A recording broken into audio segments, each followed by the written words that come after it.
मैं मोहम्मद फैसल और आप देख रहे हैं नेशनल दस्तक। दोस्तों, जब से लॉकडाउन लगा है तब से लेकर अब तक मीडिया का जो रोल रहा है वो बेहद शर्मनाक और शर्मसार है। ऐसे ही हम कुछ पिछले 2 महीने से जो डिबेट और न्यूज़ चैनल में दिखाया गया है, हम उसके बारे में आज बात करेंगे। ये जी न्यूज़ पर ताल ठोक के डिबेट शो की लिस्ट है, जिसमें 12 मार्च कोरोना पर पहली डिबेट से 25 मई तक सभी डिबेट्स हैं, जिसमें 150 डिबेट शामिल है।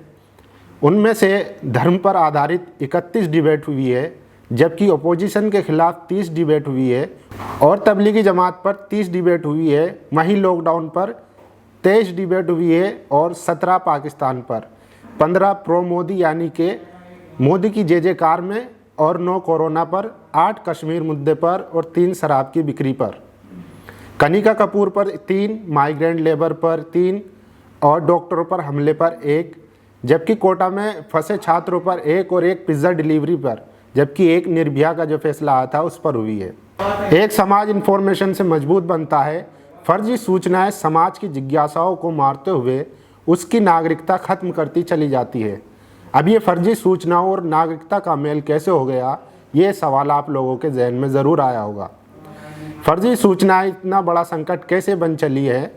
जब किसी समाज में रहने वाले लोगों के बीच विश्वास कमज़ोर होने लगे या सुनियोजित तरीके से स्टेट या मीडिया के ज़रिए यानी कि वहाँ के लोगों के इशारे कमज़ोर किया जाने लगे, तो सबसे पहले जो चीज़ खतरे में आती है वो है नागरिकता।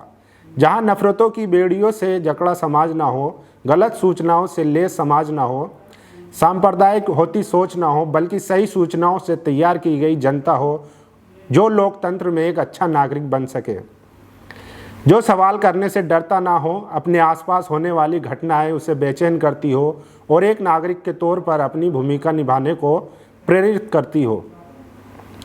क्या हम बिना बोले रहने की कल्पना भी कर सकते हैं? इतने भर से ही कई सवाल हमारे दिलो दिमाग में उभरने लगते हैं, लेकिन फिर जब समाज में घटनाएं होती हैं तो हम क्यों नहीं बोल पाते? जब एक भीड़ तैयार होकर किसी अखलाक, तबरेज अंसारी या सुबोध कुमार को मार देती है, तब हम क्यों नहीं बोल पाते? क्या हम फर्जी सूचनाओं से एक रोबो पब्लिक में तब्दील होने लगे हैं? शायद पूरी तरह नहीं, लेकिन इसकी प्रक्रिया शुरू हो चुकी है। हमारी हर चुप्पी हमें रोबो बनाने की दिशा में ले जा रही है। हम ठीक वैसा ही करने लगे हैं जैसा कि कोई चाहता है। हम अपने सोचने समझने की ताकत खो चुके हैं।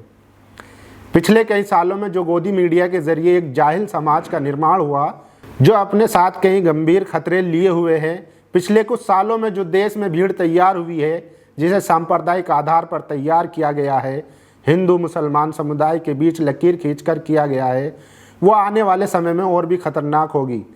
बल्कि इसके उदाहरण कई जगह देखने को भी मिल चुके हैं।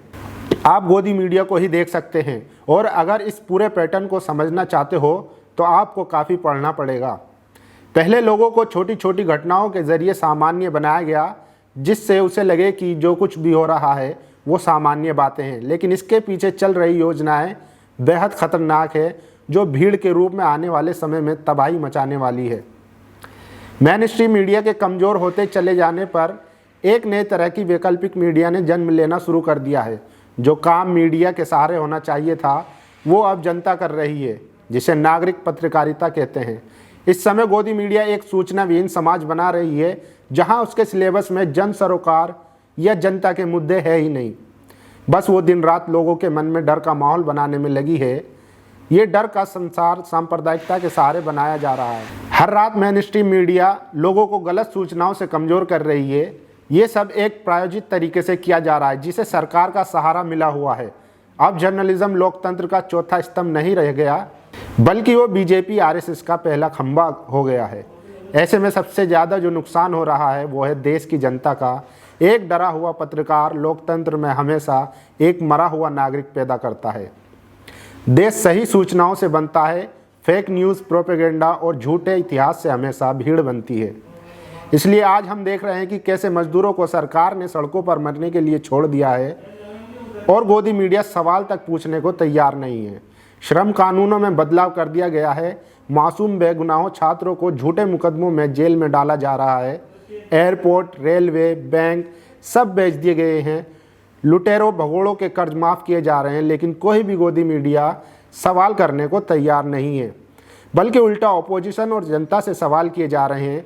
इसलिए ज़रूरी है कि मुतबादिल मीडिया को मजबूत बनाएं ताकि हम जन सरोकार के मुद्दे उठा सकें, क्योंकि सोशल मीडिया ही असली मीडिया है।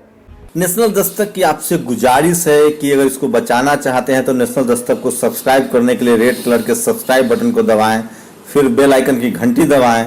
नेशनल दस्तक को बचाने के लिए बहुत ज़रूरी है कि हर खबर को शेयर करें, लाइक करें, कमेंट जरूर करें।